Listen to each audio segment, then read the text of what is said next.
You Knowers. En el video anterior hablamos de lo desastroso que es Juan Carlos Tapia con sus declaraciones franquistas. Wow, y que hay que abrir la mina, eso es indudable que eso venía de ahí, y que hay que aumentar la jubilación porque en Europa la tienen bien elevada. Pero a él se le olvida mencionar que la calidad de vida, la esperanza de vida en Europa es muy distinta a la de Panamá. Bueno, pero ya hablamos de eso, ahí está el video, ya lo vimos, ese fue el video anterior. Y ahora con lo que vamos es lo siguiente. Primero, un poquito de docencia, ¿verdad? Porque sí me gusta, gracias, cortesía del presidente de la República, José Raúl Mulino, vamos a hacer siempre que podamos docencia sobre lo que realmente significa el comunismo, ¿verdad? No es porque uno sea o no sea o le gusta, tenga afinidad en alguna cosa. Yo creo que todas las ideologías tienen cosas buenas y tienen malas, tienen sus virtudes y tienen sus defectos. Pero ya que a él le gusta tanto echarle la culpa a todo lo que tiene que ver con el comunismo y la izquierda, y todo para el presidente de la República es culpa de la izquierda, vamos a hablar un poquito cada que podamos para hacer docencia, esa que no te hacen en la escuela, esa que no te hacen en las universidades, esa que no te hacen en los medios de comunicación, ni en ningún libro que tú encuentres en la biblioteca. Ninguno, aunque sí existen y sí están. Pero es todo un proceso para poder conseguirlos. Sin embargo, gracias a la magia, a la tecnología de las redes sociales, aquí te va un poquito de información. Dale play, echa para atrás. Este es un influencer, se llama Dani, el comunista. Acá no hay nada que esconder, acá no hay nada que decir, aquí no hay nada que temer. Y lo que vamos a hacer es escucharlo para aprender todos nosotros. Dale play. ¿El socialismo nunca ha funcionado? Entonces, explícame esto. Hay un país que fue colonia, invadido o bombardeado con napalm, y aún así derrotó a Francia, venció a Estados Unidos y sacó a millones de la pobreza extrema. Estamos hablando de Vietnam, porque Francia lo invadió, porque Estados Unidos la invadió, le tiró napalm. Vamos a meter un poquito en el buscador qué es napalm. ¿Qué es napalm?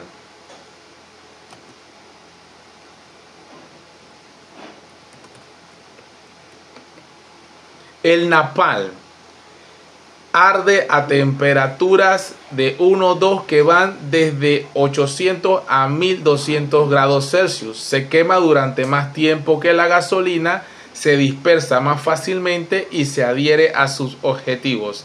Estos rasgos lo hacen efectivo y controvertido. El napalm o gasolina gelatinosa es un combustible que produce una combustión más duradera que la de la gasolina simple.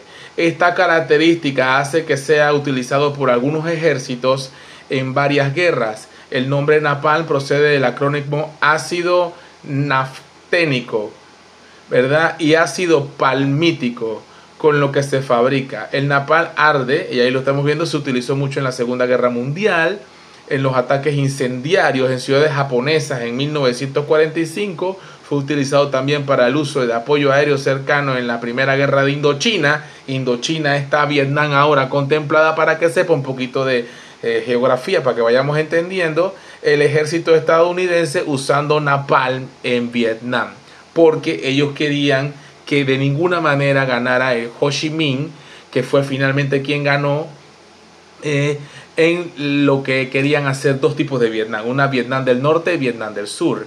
Y esta es una historia que vamos a contar más adelante, porque lo de Vietnam es increíble. Fue atacada, fue bombardeada, fue casi destruida en su totalidad, y hoy en día Vietnam es potencia en Asia. Y de eso se habla muy poco, pero aquí estamos hablando de eso. Sin privatizar la salud, sin destruir la educación y con un estado socialista aún en pie. Ese país se llama Vietnam y su historia destruye la farsa de que el socialismo nunca ha funcionado. El socialismo bien hecho, bien ejecutado, sí funciona. Durante casi un siglo fue colonia francesa. Más del 90% de los campesinos no tenían tierra. El arroz que cultivaban se iba a París mientras ellos se morían de hambre. Así era la época colonizadora de Francia. La Francia esa hermosa de las Olimpiadas, de su río Sena lleno de popó. Qué locura. En 1945, en plena ocupación japonesa, 2 millones de personas murieron por inanición. Ese mismo año, el Partido Comunista y Ho Chi Minh declararon la República Democrática de Vietnam. Ho Chi Minh. Un dios allá. Y ahí comenzó todo. Distribuyeron tierras a más de 2 millones de familias. Erradicaron el analfabetismo en menos de 10 años. En menos de 10 años erradicaron el analfabetismo. Construyeron escuelas, industrias, hospitales y represas. Todo desde un modelo socialista, popular y planificado. Pero, ¿qué hizo Estados Unidos? Apoyó un régimen títere en el sur e impuso una guerra brutal. En 1955 empezó la Guerra de Vietnam. 1955, la guerra innecesaria y la primera patada en el trasero que le metieron al gobierno de Estados Unidos. 20 años de bombas, napalm y armas químicas. Pero en 1975, Vietnam ganó. No fue un milagro, fue organización, fue dignidad del pueblo. La famosa guerra de guerrillas. Y después de la guerra, reconstruyeron el país desde las cenizas. Médicos en cada aldea, vacunación masiva, un sistema de salud pública que fue ejemplo en todo el tercer mundo y educación unificada. ¿Y todo mundo alfabetizado. colapsaron? No. En 1986 lanzaron reformas económicas sin renunciar al control del Estado. Resultados: la pobreza extrema bajó del 58% al 2.5%. Del 58% al 2.5%. La esperanza de vida subió a más de 73 años. Educación gratuita, salud universal, desigualdad baja. Y el Estado sigue controlando los sectores clave. El Estado controla, capitalismo de Estado. Nunca dejó de lado su orientación socialista. Vietnam nunca privatizó su futuro. Lo planificó, lo protegió y lo construyó. Mientras otros países entregaban todo, Vietnam resistió. Y lo hizo con socialismo, soberanía y organización popular. ¿Que el socialismo no funciona? Vietnam dice lo contrario. Tranquilo, sé que es mucha información. Pequeño y diminuto hater. Sé que es mucha información. Pero aquí vamos a seguir, gracias y cortesía del presidente José Raúl Mulino, buscando esas cositas que tratan de tapar, meter debajo de la alfombra. Vamos a ir desenmascarando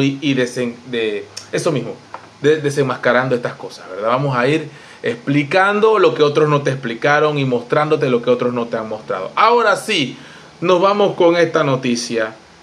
Hablemos claro con el profesor Escobar y Martinelli.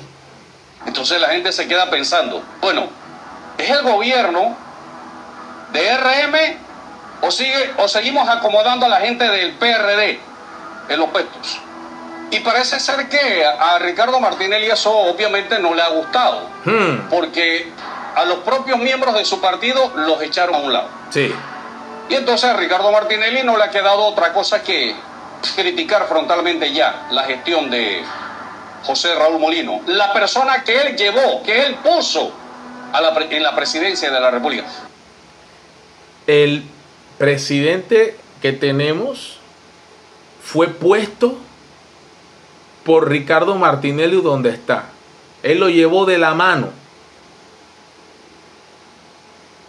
Y está donde está gracias a el apoyo incondicional y recomendación de un líder que, aunque no le guste a muchos, sigue siendo muy influyente en la política panameña. De hecho, sigue siendo el más influyente todavía.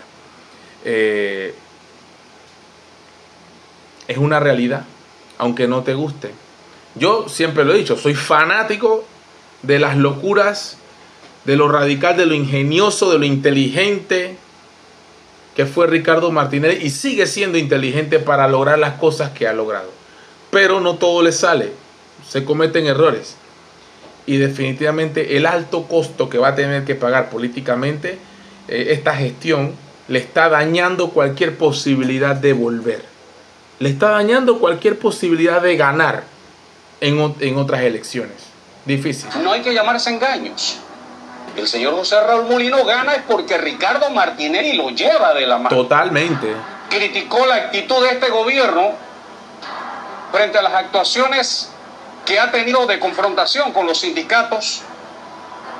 Ricardo Martinelli ha planteado abiertamente que se debe dejar tranquilo al Suntrax, que se debe dejar actuar a los sindicatos. Pero tenemos un presidente confrontador y donde no hay problemas, él los elabora, los crea, los provoca, porque no se puede tener una semana tranquila en Panamá si no arde Panamá.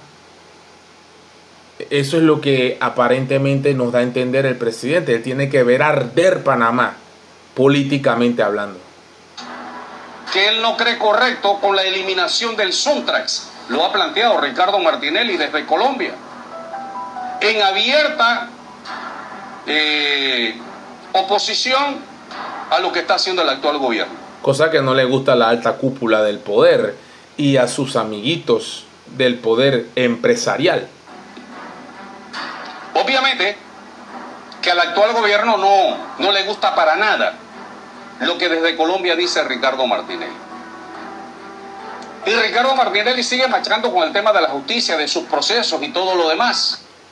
Para mí no vas, ni Martinelli no, ningún RM, y no me puedo olvidar de lo que han firmado esa ley 462. Este es el comentario de Carlos Machado 576. Seguimos. Que dicho sea de paso, allá en Colombia siempre, gracias a las redes sociales, se entera de todo lo que hablamos aquí en el programa Hablemos Claro. Algunas cosas no está de acuerdo Ricardo Martinelli, de críticas que hemos lanzado. Él no ha estado de acuerdo con planteamientos que particularmente he hecho. Pero a ver, al final del camino, sabe que lo que estoy planteando, lo planteo con fundamento. Pero es que nosotros, los que estamos en las redes sociales haciendo esta búsqueda de la verdad, no estamos comprometidos con ningún político. No estamos tratando de quedarle bien o agradarle a ningún político, que eso ya ha quedado más que evidente.